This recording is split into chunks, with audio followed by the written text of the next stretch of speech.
ఈ రోజే డౌన్లోడ్ చేయండి, మీ ఫేవరెట్ షోస్ చూడండి. కాఫీ ఈరోజు ఇంకా బాగుంది. కాఫీ రుచి నా చేతిలో లేదు బావా. నీ మనసు మంచిది కాబట్టి ఆ రుచి వచ్చింది. వంటలకు వంకలు పెట్టే మగవాళ్లతో పోల్చుకుంటే నా బావ ఎంతో మంచివాడు. మన పెళ్ళైన మొదట్లో నేను భయపడుతూ ఉండేదాన్ని, నా వంటలు నీకు నచ్చుతాయో లేదో అని. నువ్వు మాత్రం అన్నీ బాగున్నాయి అనేవాడివి. అత్తారింట్లో అడుగుపెట్టే కొత్త కోడలు మొదటిగా భయపడేది వంటగదిని చూసే. నాకలాంటి భయం లేకుండా చేసింది నువ్వే. ఆఫీస్కి టైం అవుతుంది, ఇక బయలుదేరతాను. బావా, ఏంటి వచ్చేటప్పుడు ఏమైనా తీసుకురావాలా? అవును, ఒకటి తీసుకురావాలి. ఏంటది?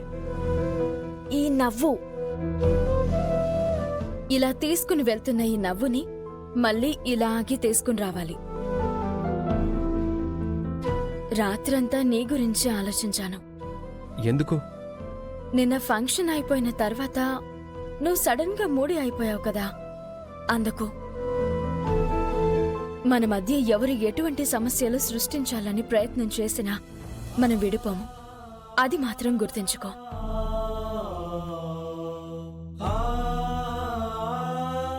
నాకు కావాల్సింది కూడా అదే.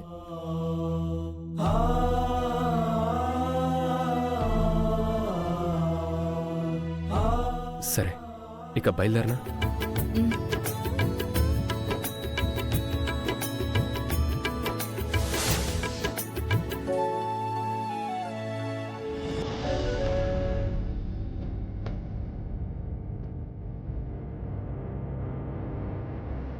ఏముంది ఇందులో?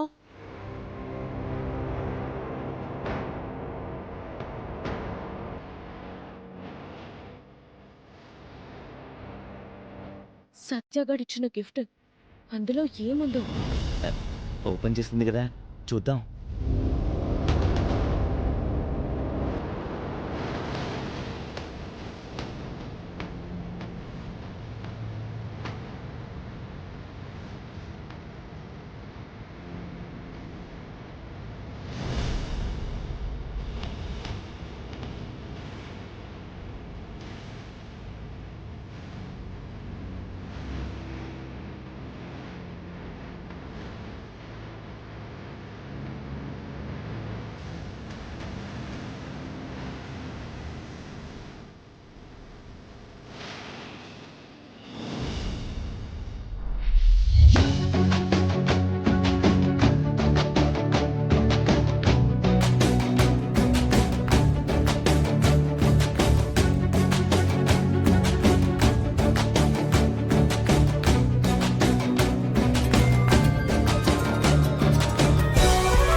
చెప్పవని?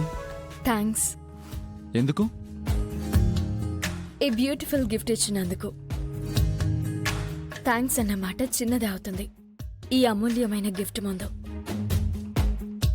నా జీవితాంతం గుర్తుండిపోతుంది, నాతోనే ఉండిపోతుంది. ఇటువంటిది ఇస్తావని అస్సలు ఎక్స్పెక్ట్ చేయలేదు. Once again thank you so much. అమ్మయ్యా, ఇప్పుడు నేను రిలాక్స్ అయ్యాను. గిఫ్ట్ చూసి నువ్వు ఏం ఫీల్ అవుతావో ఏమోనని టెన్షన్గా ఉండేది. అమ్మయ్యా, ఇప్పుడు హ్యాపీగా ఉంది. శ్రీకర్కి చూపించావా? చూపించాలనుకున్నాను, ఆఫీస్కి వెళ్ళాడు. ఈవినింగ్ రాగానే చూపిస్తాను, తను కూడా హ్యాపీగా ఫీల్ అవుతాడు. అటువంటి పెళ్లి రోజు వేడుకలు మరెన్నో జరుపుకోవాలని నేను మనస్ఫూర్తిగా కోరుకుంటున్నాను. అందుకే అలాంటి బహుమతి ఇచ్చాను. You my best friend in the world. మన ఫ్రెండ్షిప్ కలకాలం ఇలాగే ఉండాలి. ష్యూర్. ఉంటాను. Okay, bye.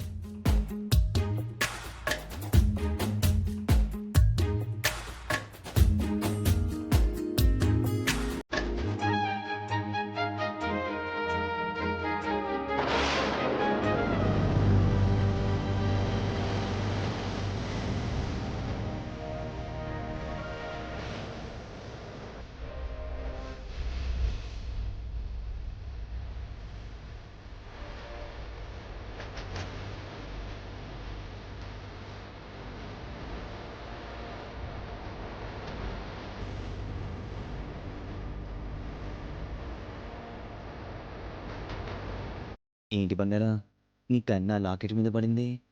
ఇద్దరు కలిసి నాటకాలు ఆడుతున్నారు. ఆ లాకెట్ని ముందు ముందు ఎలా వాడుకోవాలి అలా వాడుకుందా. నా పిల్లని తెలుసుకుందంటే చీపురు పుల్లను కూడా మిసైల్లా మార్చుకుంటుంది.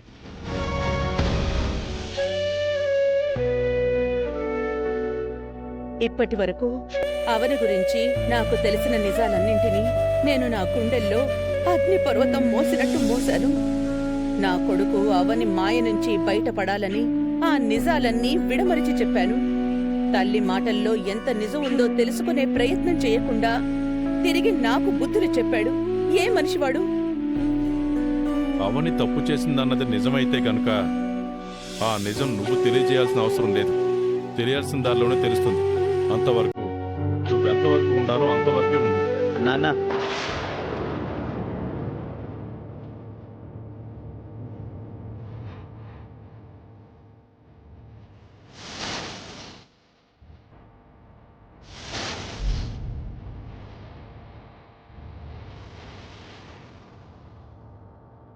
మీరన్నది కరెక్ట్ కాదు నాన్న. తప్పు చేస్తున్న వారిని నలుగురిలో నిలబెట్టాలి. ఏంటత్తయ్య అలా చూస్తున్నారు? వీళ్ళకేం తెలుసని ఇలా మాట్లాడుతున్నారని ఆశ్చర్యపోతున్నారా? నిన్న ఫంక్షన్ అయిన తరువాత మీరు శ్రీకర్తో మాట్లాడిందంతా మేం విన్నాం. నా తమ్ముడికి సంతాన యోగం లేదన్న విషయం, అదేవిధంగా అవనికి సత్యతో ఉన్న సంబంధం విషయం అన్నీ విన్నాం. అవని సత్యల కాలేజ్ స్టోరీల గురించి, అవని సత్యల విచ్చలవిడి తిరుగుళ్ల గురించి ఇంతకు ముందు మీరు మాట్లాడుకునేవారు. అవి కూడా విన్నాం. ఇటువంటి విషయాలు అందరితో చెప్పి అల్లరి చేయకూడదు అని అనుకున్నాం. ఎందుకంటే ఇది కుటుంబ పరువుకి, గట్టమనేని వంశ గౌరవానికి సంబంధించిన విషయం. ఇంటి కట్టుబాట్లను కాపాడాలని మాకు ఉంటుంది కదా. అవని ఇలాంటి పనులు చేస్తుంటే మాకు ఇబ్బందిగానే ఉంది. అవని చేసే తప్పులు మిగిలిన కోడళ్ల మీద కూడా ప్రభావం చూపిస్తాయి. గతంలో నిహారిక వలన, లావణ్య వదిన వలన కొన్ని తప్పులు జరిగిండొచ్చు, కానీ ఏ రోజు కూడా ఇద్దరు క్యారెక్టర్ని పోగొట్టుకోలేదు. వ్యక్తిత్వం కోల్పోయినా, నమ్మకం కోల్పోయినా మళ్ళీ నిలబెట్టుకోగలుగుతాం. కానీ క్యారెక్టర్ ఒక్కసారి కోల్పోతే తిరిగి నిలబెట్టుకోలేం. బూడిదైపోయిన తరువాత అది కాగితమైనా క్యారెక్టర్ అయినా ఒకటే కదా. చూడమ్మా, నువ్వు మాట్లాడుతున్న దానికి గాని, వేద మాట్లాడుతున్న దానికి గాని ఆధారాలు, సాక్ష్యాలు లేవు. కాలు జారితే వెనక్కు తీసుకునేంత సులభం కాదు నోరు జారితే తీసుకోవడానికి. దయచేసి మీరు కూడా తొందరపడద్దు. నాన్న, ఈ విషయంలో నువ్వు కూడా శ్రీకర్ల అమ్మని నమ్మడం లేదు. అమ్మ దీనిది 25 ఏళ్ల వైవాహిక ప్రయాణం నాన్న. నువ్వు అమ్మని నమ్మకపోతే ఎలా? కృష్ణ, న్యాయస్థానం కూడా ఆధారాలు, సాక్ష్యాలు లేనిదే ఏ విషయాన్ని నమ్మదు. అందుకే శ్రీకర్ కూడా నమ్మాలంటే అలాంటి బలమైన ఆధారాలు కావాలి. అమ్మా, ఎవరు నమ్మినా నమ్మకపోయినా నీ మాటల్ని మేం నమ్ముతున్నాం.